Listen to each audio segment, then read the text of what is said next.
Alan, for months, METRA riders have been experiencing their own type of traffic jam, crammed commuter trains, people being squeezed in during the morning commute.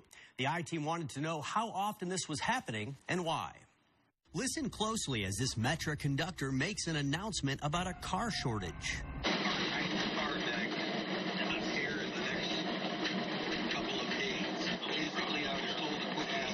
He's letting riders know that once again his train is overcrowded. Let's just consider this the new norm for now. And that problem has been causing a commuter crunch. They indicated they were short of cars and things are going to be crowded for a while. It's mostly during rush hours. Riders of shortened trains fill the aisles, often standing their entire ride. It's not fun after a long day. The problem is worse during winter months. METRA says icy conditions, which have stretched into April, force them to reduce the number of cars. Defects on the wheels were the #1 culprit. This is something that we see every winter. So the wheels themselves get defects on it. They're inspected every single day. And then if the inspection reveals that the car has to come out of service, and that train would come in with a car short. We wanted to know how often trains are short, so the ABC7 I-Team filed a Freedom of Information Act request, but we received information for only 5 of the 11 METRA lines, and even that information was incomplete.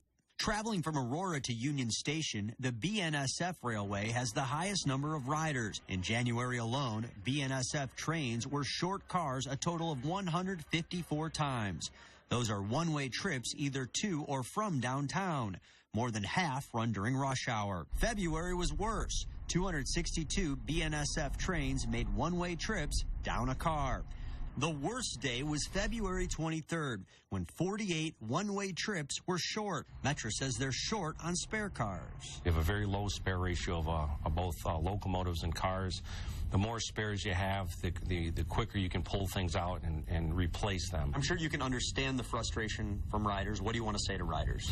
Hang in there. We actually have a request for proposal on the street that we're evaluating to look at purchase of some new cars. It'd be a small amount compared to the vast need that we have. I'd like to see it not be that way, particularly since the rates keep going up. That's right. Ticket prices increased in 2018, the 4th year in a row, as well as new service cuts. The I-Team asked about the car shortage on METRA's 6 other lines, but METRA told us they don't keep track of that information. We don't track short trains on a daily basis. They work very hard every single day to make sure that any short trains get cars put back in there. And we were given only partial data on Union Pacific lines. During 21 days in February, 272 trains made one-way trips to the city short a car, an average of 12 per day.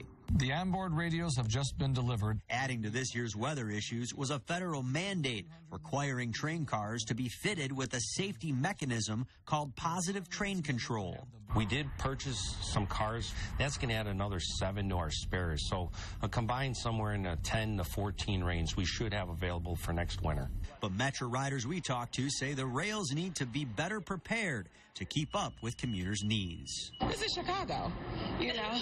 Since when does the weather stop anything here? You know, we keep running. That's what we do. METRA says the safety upgrades are finished, so that should not impact commuters next year. And remember, METRA says those extra dozen cars or so should also help to improve the situation. But they say they will still need even more backup cars to really make a difference. And as we know, Chicago winters are rough. Yes, they are. Okay. Yeah.